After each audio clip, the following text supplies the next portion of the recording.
ما دام انه على السنه وعلى الحق ما يهمه كلام الناس يصبر. نعم. Sachez qu'Allah vous accorde la réussite, que l'islam est venu protéger 5 principes fondamentaux. Ces 5 principes sont la religion, la vie, la raison, les biens et l'honneur.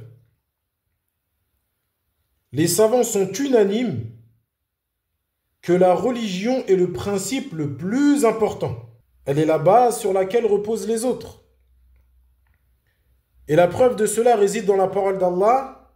وَمَا خَلَقْتُ الْجِنَّ وَالْإِنسَ إِلَّا لِيَعْبُدُونَ. Je n'ai créé les djinns et les hommes que pour qu'ils m'adorent. Cela montre que le but de la création humaine est l'adoration d'Allah Azza wa Jal. Ainsi, la préservation de la religion est donc l'objectif fondamental de la révélation. On peut également se baser sur le fait que certains parmi ceux qui nous ont précédés ont préféré subir la torture plutôt que de prononcer une parole de mécréance. C'est le cas par exemple de l'imam Ahmad ibn Hanbal, qu'Allah lui fasse miséricorde. Et cela montre clairement que la religion prévaut sur la vie. À travers ce qui précède, nous voyons que la préservation de la religion est le principe fondamental le plus important. Ceci car la religion est la chose la plus importante dans la vie d'un musulman. Et c'est la raison pour laquelle l'islam a établi des règles en ce qui concerne l'apostasie. Parmi les moyens par lesquels Allah Azza wa Jal a permis la préservation de la religion, il y a le fait qu'il a légiféré les mises en garde contre les égarements, les innovations et les gens de l'innovation. En effet, les mises en garde font partie intégrante de la religion. Et cela pour plusieurs raisons. Premièrement, car les mises en garde sont une cause de la préservation de la croyance authentique. Lorsque les savants mettent en garde contre les gens de l'innovation, qui déforment la croyance, ou y mêlent des formes d'égarement, cela constitue une cause permettant que la croyance authentique soit préservée. Et c'est justement pour cela que les savants ont toujours pris au sérieux ce sujet. Car les plus grandes menaces pour la religion ne viennent pas forcément de l'extérieur, mais bien souvent de ceux qui parlent au nom de l'islam, tout en propageant l'égarement. C'est dans ce sens que le prophète sallallahu alayhi wa sallam a averti sa communauté en disant « Certes, je crains pour ma communauté que les imams qui égarent. » Et le hadith est rapporté par l'imam Ahmed dans son Musnad, d'après Thawban, radiyallahu anhu. Et sa parole, sallallahu alayhi wa sallam, « Il y a une chose qui me fait plus peur pour ma communauté que le Dajjal, les imams qui égarent. » Et le hadith est rapporté par l'imam Ahmed, d'après Abu Dhar, qu'Allah l'agrée. Cela montre que l'un des plus grands dangers pour la religion vient de ceux qui appellent à des croyances déviantes sous le nom de l'islam.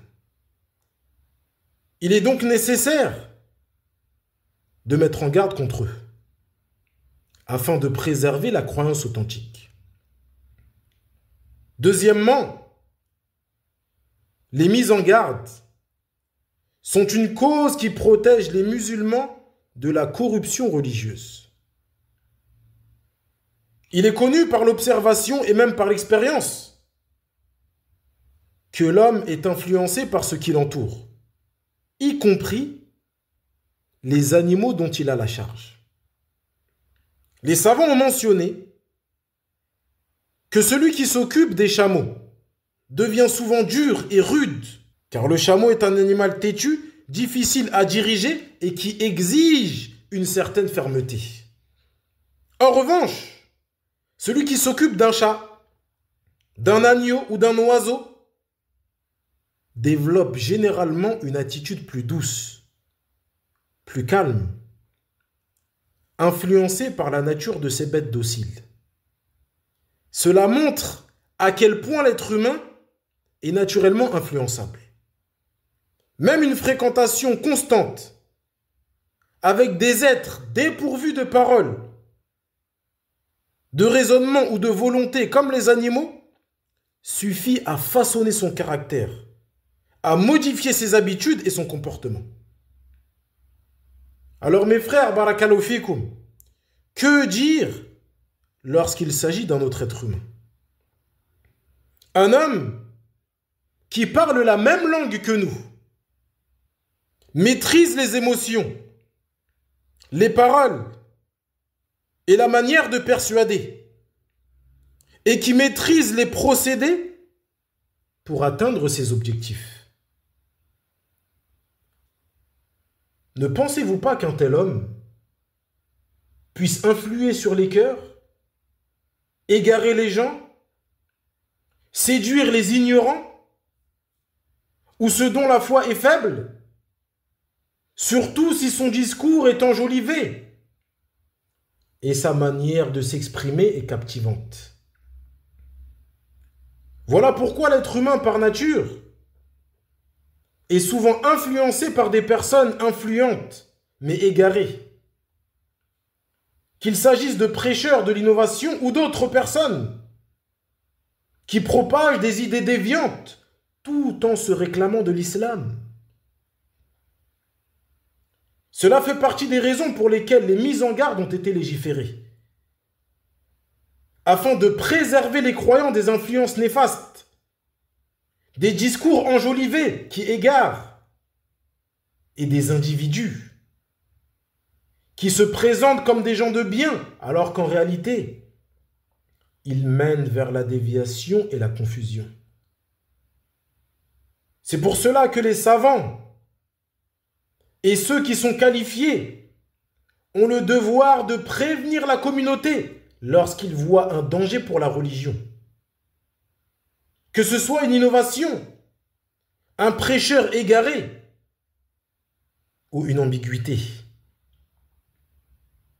Les mises en garde sont donc un moyen de préserver la vérité et d'éviter que les gens ne se fassent tromper.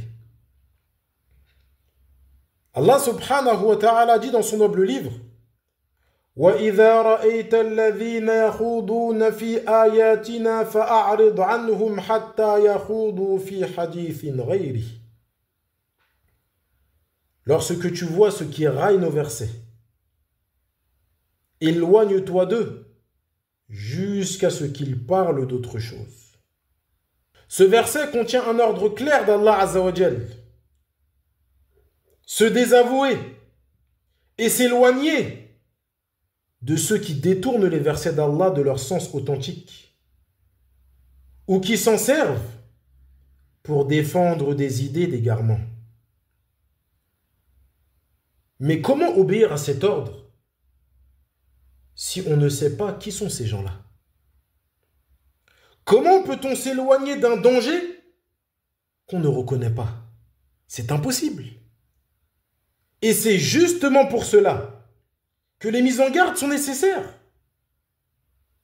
Elles permettent aux croyants de savoir qui sont les gens du faux, quels sont leurs discours, leurs ruses, leurs méthodes, afin de s'en préserver, de les éviter, et ainsi mettre en pratique ce qu'Allah Azza wa Jal nous a ordonné dans ce verset. Les gens de science jouent ici un rôle important. Ce sont eux qui identifient les égarés, qui exposent leurs erreurs et qui mettent en garde la communauté pour qu'elle ne tombe pas entre leurs mains. Sans ces mises en garde, les gens seraient trompés. Ils pourraient même aimer suivre ou défendre ce qu'Allah Azza wa Jal leur a ordonné de s'écarter.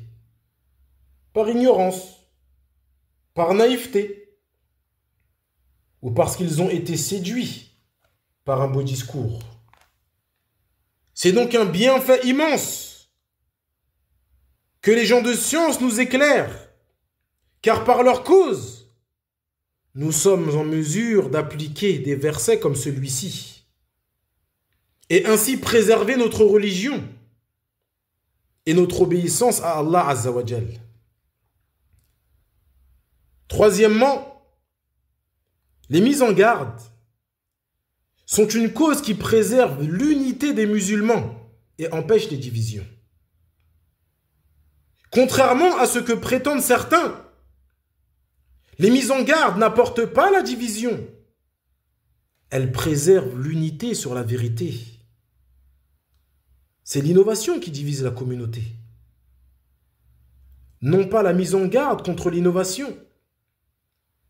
C'est pourquoi mettre en garde contre ceux qui la propagent est une rahma, une miséricorde. Et la légitimité des mises en garde est confirmée par le Coran, la sunna, la raison et le consensus. Et nous allons, Inch'Allah ta'ala, détailler ce point lors de cette intervention. Commençons par le Coran. Sachez qu'Allah vous accorde la réussite, que le livre d'Allah contient de nombreuses mises en garde, formulées à travers plusieurs procédés. Le premier procédé est qu'Allah Azza wa Jal a mis en garde dans le Coran contre certaines catégories de personnes, notamment les hypocrites. Réfléchissez avec moi, barakallahu fikoum. Dans quelle sourate trouve-t-on la première mise en garde contre les hypocrites?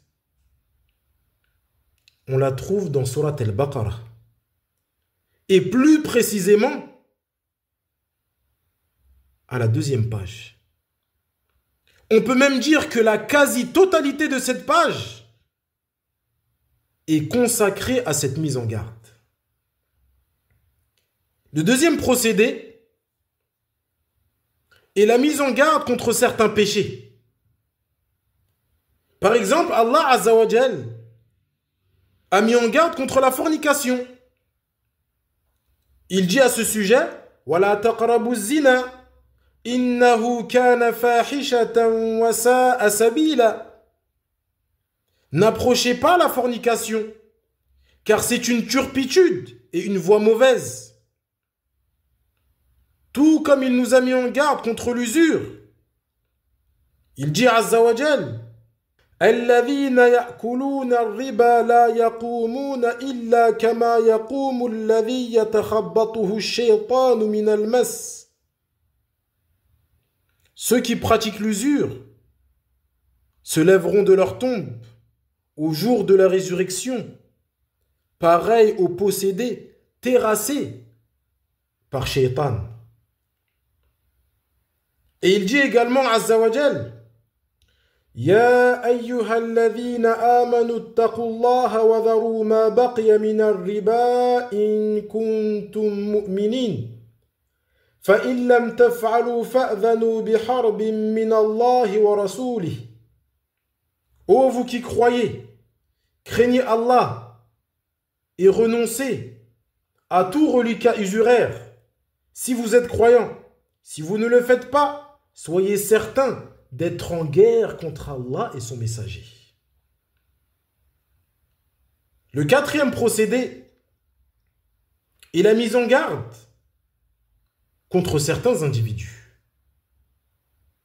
Dans le Coran, Allah Azza wa Jal a mis en garde contre certains individus, parfois en mentionnant leur nom, comme Pharaon, Qarun, Abu Lahab par exemple, et parfois sans citer leur nom.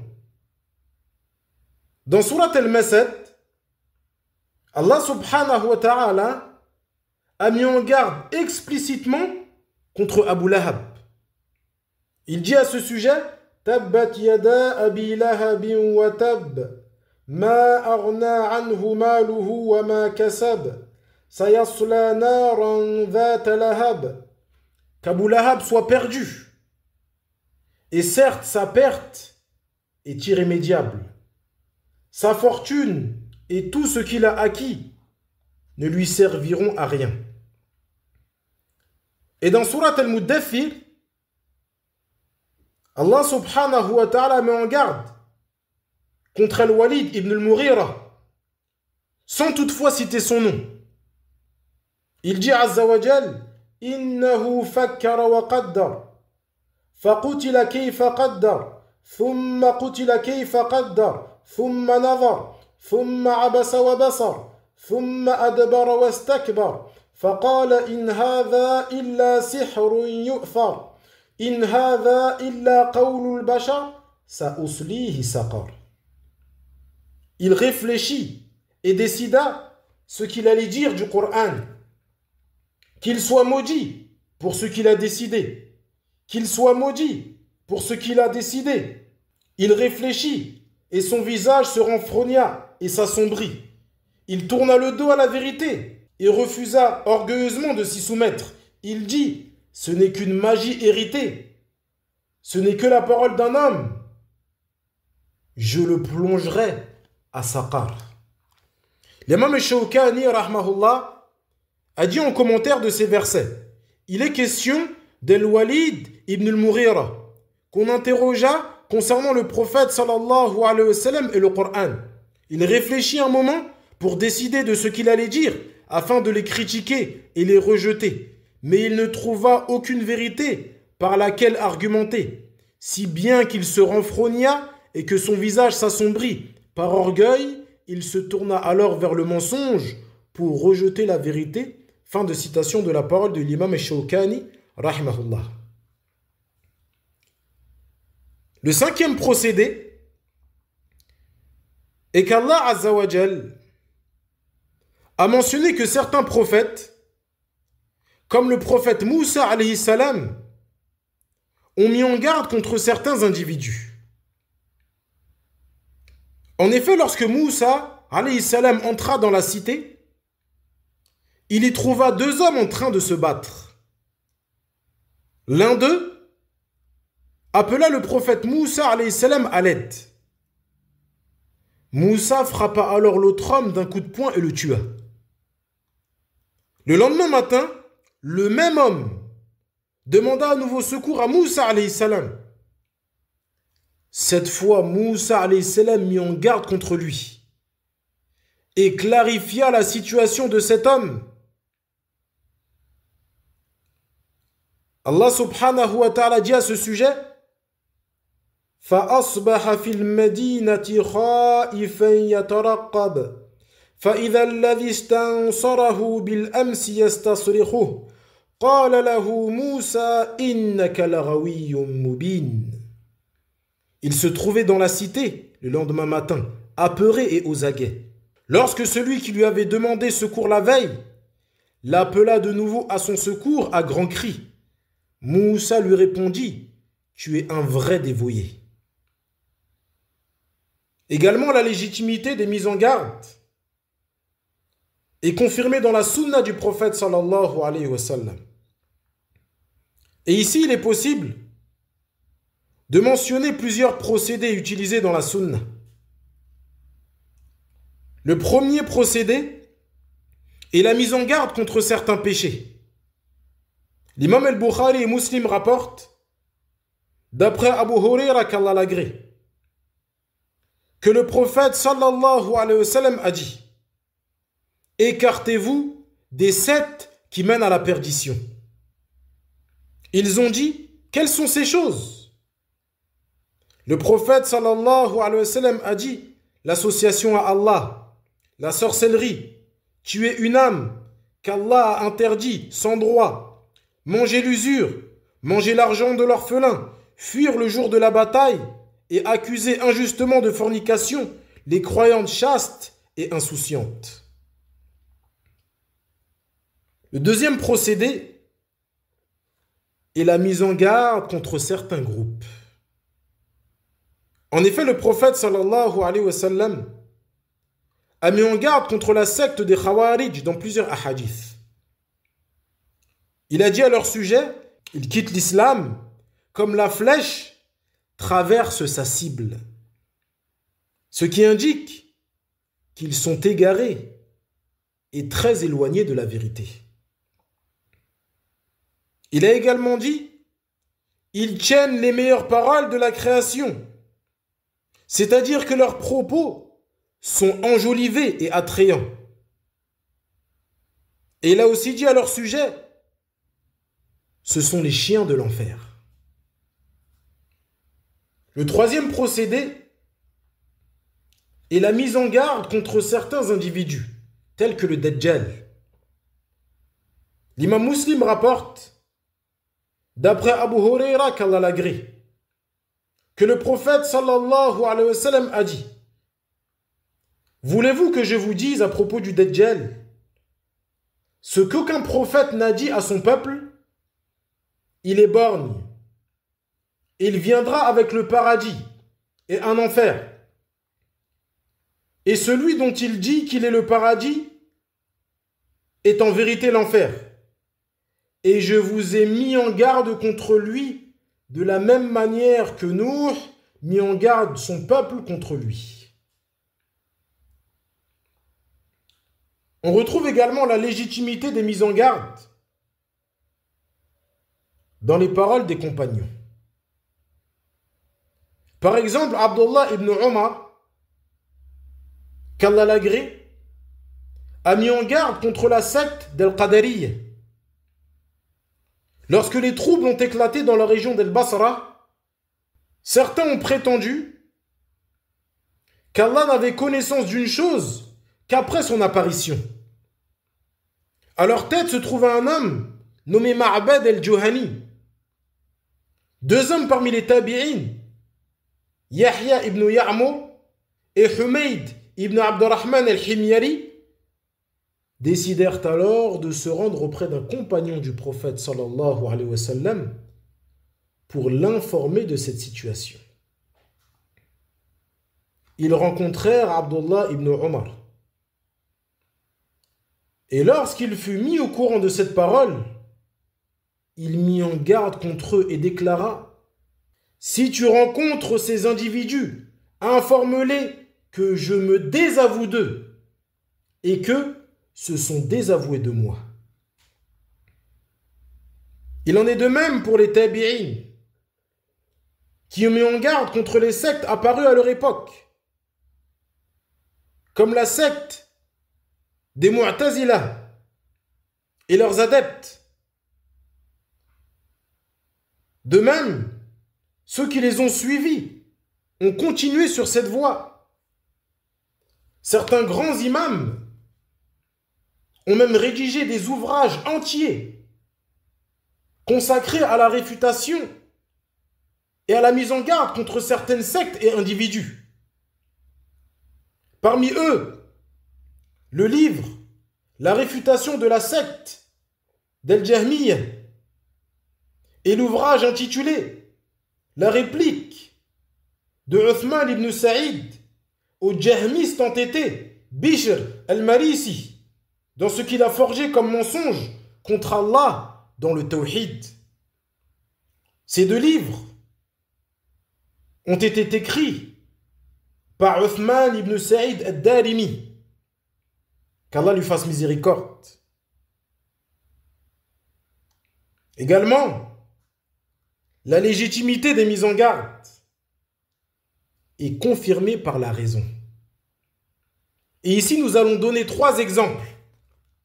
Le premier est l'exemple d'un homme, parmi les musulmans, qui joue avec l'honneur des femmes musulmanes.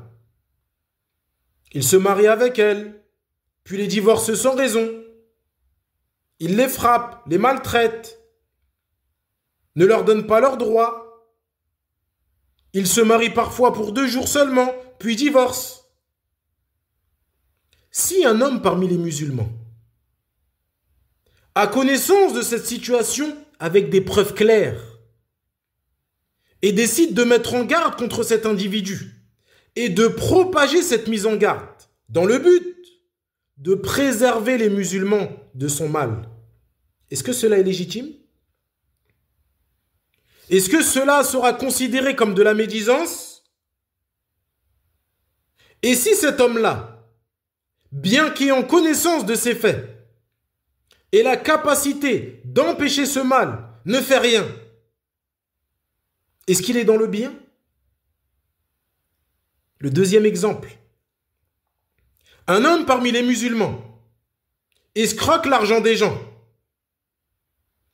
Il se fait passer pour quelqu'un de fiable, gagne leur confiance, puis leur prend leurs économies par la tromperie, la manipulation ou les fausses promesses. Il vole l'argent de familles entières, les plonge dans des difficultés financières et recommence avec d'autres sans se soucier du tort qu'il cause. Si un homme parmi les musulmans a connaissance de cette situation avec des preuves claires et décide de mettre en garde contre cet individu et de propager cette mise en garde dans le but de préserver les musulmans de son mal, est-ce que cela est légitime? Est-ce que cela sera considéré comme de la médisance? Et si cet homme-là, bien qu'ayant connaissance de ces faits et la capacité d'empêcher ce mal, ne fait rien, est-ce qu'il est dans le bien?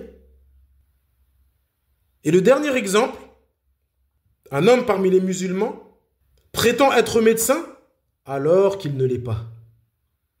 Il trompe les gens avec une apparence sérieuse, s'installe comme soignant ou conseiller médical, prescrit des traitements sans connaissance réelle ou administre des soins inadaptés. À cause de lui, certaines personnes voient leur état de santé s'aggraver. Une maladie simple devient chronique, voire grave.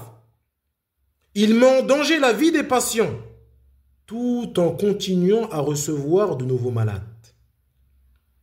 Si un homme parmi les musulmans a connaissance de cette situation avec des preuves claires et décide de mettre en garde contre cet individu et de propager cette mise en garde dans le but de préserver les musulmans de son mal, est-ce que cela est légitime? Est-ce que cela sera considéré comme de la médisance? Et si cet homme-là, bien qu'ayant connaissance de ces faits et la capacité d'empêcher ce mal, ne fait rien, est-ce qu'il est dans le bien? Par Allah, je ne connais pas une personne douée de raison qui dirait que mettre en garde contre ces individus n'est pas légitime, ou que cela relèverait de la médisance. Cela nous montre que même la raison confirme la légitimité des mises en garde.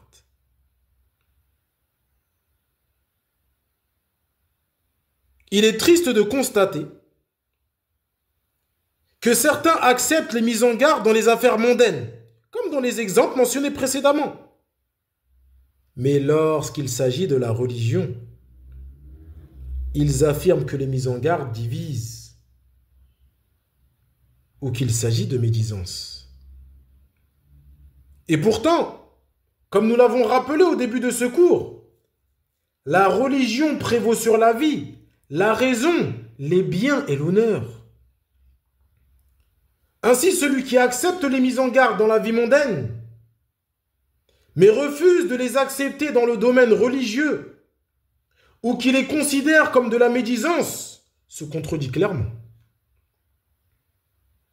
Et concernant le fait que certains considèrent les mises en garde comme étant de la médisance, nous allons mentionner la parole de l'un de nos pieux prédécesseurs, qui vient réfuter clairement cette prétention. Abu Salih al-Farra, qu'Allah lui fasse miséricorde, a dit: j'ai raconté à Youssouf ibn Asbat, d'après Waqi', une chose liée au trouble. Il dit alors: celui-ci ressemble à son professeur.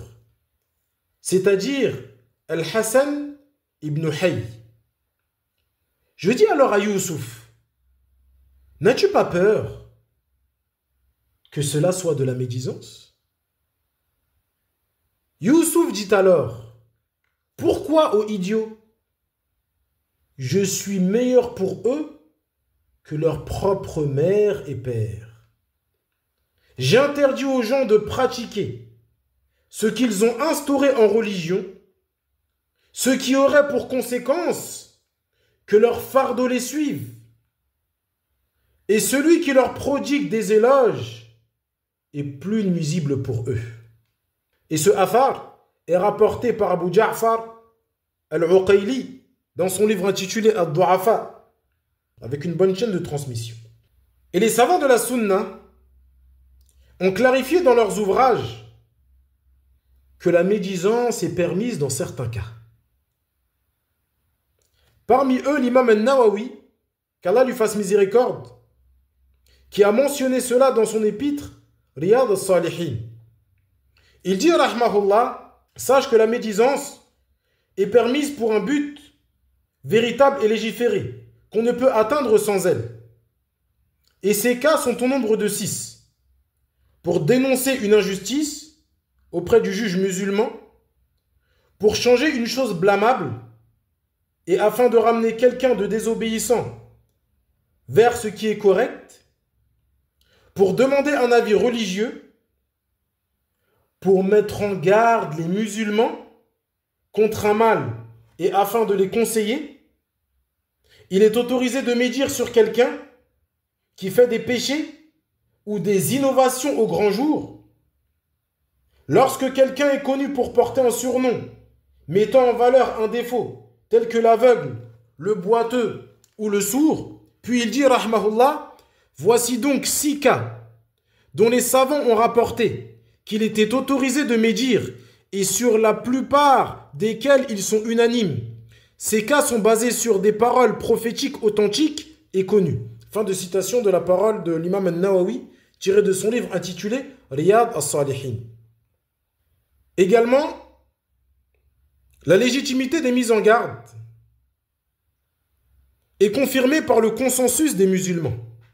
Il est mentionné dans Majmou' al-Fatawa de Cheikh al-Islam ibn Taymiyyah rahmahullah qu'il a dit, je cite, à l'exemple des imams de l'innovation parmi ceux dont les paroles ou les adorations contredisent le Coran et la Sunna, il est obligatoire de clarifier leur état et de mettre la communauté en garde contre eux selon le consensus des musulmans. Fin de citation de la parole de Cheikh al-Islam ibn Taymiyyah alayhi rahmatullah. Et j'aimerais terminer cette conférence par 2 points. Le premier est que celui qui réfute et met en garde contre les gens de l'innovation doit avoir de la science et doit faire preuve de crainte d'Allah Azza wa Jal. Dans ce domaine, les gens se sont divisés en 3 catégories. La première catégorie, ceux qui sont dans l'excès. Ils réfutent et mettent en garde contre des personnes sans science et sans crainte d'Allah Azza wa Jal. La deuxième catégorie, ceux qui ont complètement délaissé ce sujet. Tu ne les verras jamais mettre en garde contre les gens de l'innovation, ni même citer les paroles des savants à ce sujet. La troisième catégorie, ceux qui ont fait preuve de modération. Et cela est méritoire, car celui qui réfute et met en garde contre les gens de l'innovation doit faire preuve de modération et de retenue. Il ne doit ni exagérer, ni être laxiste, au risque de s'égarer. S'il dépasse les limites, il pourra en venir à parler injustement de certaines personnes, ou même à les considérer comme innovateurs, alors qu'ils ne le sont pas. Certains sont allés tellement loin dans l'exagération qu'ils ont mis en garde contre de grands savants, et sont même allés jusqu'à ordonner de brûler certains de leurs livres. Ce fut le cas par exemple avec l'imam al-Nawawi et Ibn Hajar, qu'Allah leur fasse miséricorde. Pourtant ces imams furent connus pour défendre la sunna et rechercher la vérité. Les erreurs qu'ils ont pu commettre étaient dues au contexte dans lequel ils ont vécu. Ainsi, le salafi doit donner de l'importance à la critique et à l'éloge, ainsi qu'à l'éclaircissement des innovations et de leurs adeptes. Car il est probable que celui qui néglige cela finisse par s'égarer et tomber dans les filets des gens de l'innovation sans même s'en rendre compte. Cela s'est produit avec certaines personnes que nous avons connues. Quand on leur disait de prêter attention aux écrits des savants dans ce domaine, ou à leur mise en garde contre certains innovateurs de notre époque, ils répondaient souvent « Je suis occupé, je n'ai pas le temps ». Et lorsqu'ils entendaient des mises en garde, ils disaient « Je m'en écarte », car cela relève de la médisance. Puis lorsque les troubles sont survenus, ils sont effectivement tombés dans les pièges des gens de l'innovation. Car ils n'étaient pas armés pour y faire face. Et ici, il ne s'agit pas d'armes physiques, mais plutôt de la science utile, qui est un véritable bouclier contre les égarements et les ambiguïtés. Le salafi doit rester dans le juste milieu. Il doit étudier la science, appeler à Allah selon sa capacité. Et lorsque le moment est venu de parler sur les gens de l'innovation et de clarifier leurs égarements, il ne doit pas hésiter à le faire. Mais il ne doit jamais oublier de le faire avec science et retenue. Car s'il n'emprunte pas cette voie et s'abstient de parler sur les gens de l'innovation, les gens tomberont dans la confusion. Car à notre époque, les gens du faux sont très nombreux. L'éminent savant, Cheikh Muqbil Ibn Hadi al-Wadi'i, qu'Allah lui fasse miséricorde, a dit dans son livre intitulé « Conseils et dévoilements », je cite, « Certaines personnes venaient me voir ou prenaient contact avec moi et me disaient « Pourquoi accorder autant d'importance à la critique et à l'éloge ?» En effet, Cheikh Muqbil, rahmahullah, faisait partie à son époque des savants les plus actifs dans la mise en garde contre les gens du faux. Il répondit alors à cette question en disant « Je leur dis, nous sommes occupés par la science et nous réfutons les gens de l'innovation lorsque l'occasion s'y prête. » Subhanallah. Il a certes dit vrai, qu'Allah lui fasse miséricorde. Le salafi doit être occupé par la science, l'apprentissage du Coran, l'étude du tawhid, de la jurisprudence, des ahadiths, du tafsir, et plus généralement, de la science profitable. Et lorsque l'occasion se présente, il réfute les gens de l'innovation et met en garde contre eux, conformément à la voie des pieux prédécesseurs. Par ailleurs, les trois catégories mentionnées précédemment, à propos de la critique et de l'éloge, ont bien été citées par Cheikh Muqbil Ibn Hadi al-Wadi'i dans ce même ouvrage, Conseils et dévoilements. Ceux qui ont exagéré, et cela est blâmable, ceux qui ont totalement délaissé ce domaine, et cela est également blâmable, et ceux qui ont fait preuve de modération, et cela est la voie la plus juste. Il est également bon d'ajouter un point très important, surtout à notre époque. Dans le domaine de la critique et de l'éloge, il faut suivre la voie des grands savants, ceux qui ont réfuté les gens de l'innovation avec science, sagesse et justesse.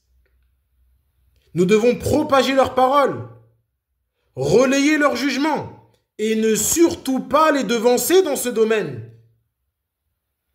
Nous disons par exemple, un tel est un innovateur, car un savant de la sunna l'a jugé comme tel. Ou encore, on ne prend pas la science de cet individu, car les savants l'ont mis en garde. Mais nous ne nous avançons pas sur ce que les savants n'ont pas abordé. Le deuxième point, comme vous le savez, ce séminaire porte le nom de l'éminent savant, Cheikh Rabi' ibn Hadi al-Madkhali, qu'Allah lui fasse miséricorde. Et ce cheikh fait partie des savants contemporains qui ont le plus mis en garde contre les gens de l'innovation. Ces mises en garde et ces réfutations ont été la cause de la préservation de nombreux musulmans, qui ont ainsi pu prendre garde et s'écarter de certains innovateurs. Par exemple, Cheikh Rabi', qu'Allah lui fasse miséricorde, a mis en garde contre le dénommé Sayyid Qutb et l'a réfuté dans de nombreux ouvrages. Pourquoi? Car Sayyid Qutb a dénigré le prophète Moussa alayhi salam et certains compagnons du prophète sallallahu alayhi wa sallam, tels que Uthman ibn Affan, Muawiyah, Abu Sufyan et Amr ibn al-As, qu'Allah les agrée. Et il a rendu mécréant l'ensemble de la communauté musulmane. Il a propagé l'idéologie du panthéisme, c'est-à-dire la croyance que tout est Allah et qu'Allah est tout, selon laquelle il n'existerait ni créateur ni créature, ce qui est une mécréance claire. Ces livres se sont largement diffusés dans le monde musulman et étaient même étudiés dans certains centres islamiques et universités. Certains groupes terroristes sont issus de ces écrits, car il a ravivé les fondements de la pensée des premiers Khawarij. C'est dans ce contexte que Cheikh Rabi' ibn Hadi al-Madkhali rahmahullah l'a réfuté et mis en garde contre lui, ainsi que contre ses livres. Ces mises en garde étaient basées sur les preuves du Coran et de la Sunna, et uniquement sur les écrits et paroles de Sayyid Qutb lui-même. Ainsi, les réfutations de Cheikh Rabi' rahmahullah ont été une cause pour que de nombreux musulmans s'éloignent de l'égarement de cet homme et de ses ouvrages.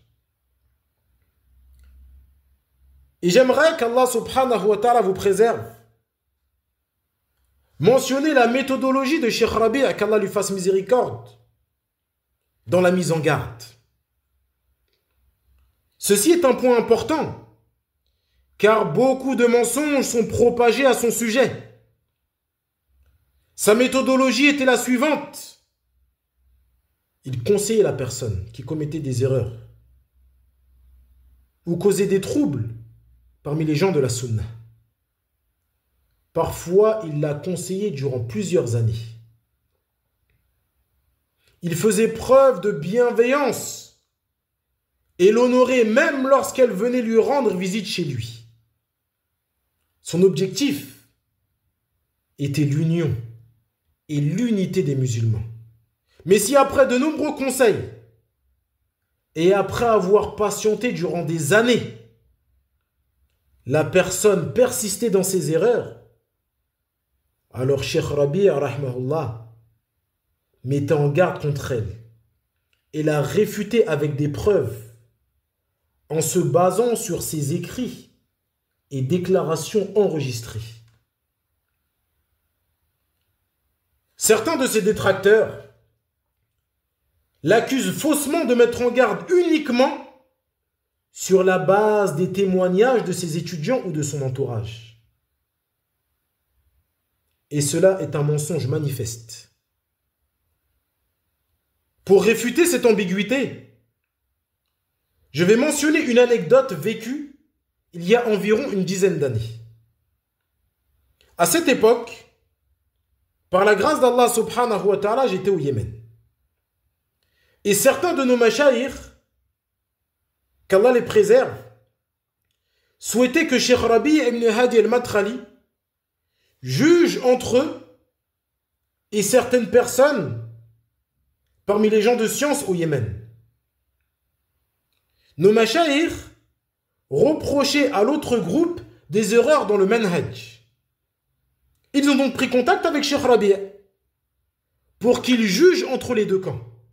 Et Cheikh Rabi' leur a dit clairement qu'il n'accepterait rien d'eux tant qu'il ne lui apporterait soit des enregistrements audio, soit des écrits prouvant les erreurs de l'autre groupe. Allahu Akbar. Les mashayikh ont ensuite voyagé du Yémen jusqu'en Arabie pour rendre visite à Cheikh Rabi' rahmahullah. Ils lui ont remis un dossier contenant les erreurs et les contradictions de l'autre groupe dans le manhaj. Cela montre clairement que Cheikh Rabi' rahmahullah ne se basait pas sur les simples paroles de ses étudiants ou des visiteurs pour émettre une mise en garde contre un individu. Il exigeait des preuves concrètes, comme des paroles enregistrées ou des écrits. Et il conseillait cette personne et patientait sur lui pendant de nombreuses années. Ce sujet est long et mérite bien plus qu'une conférence.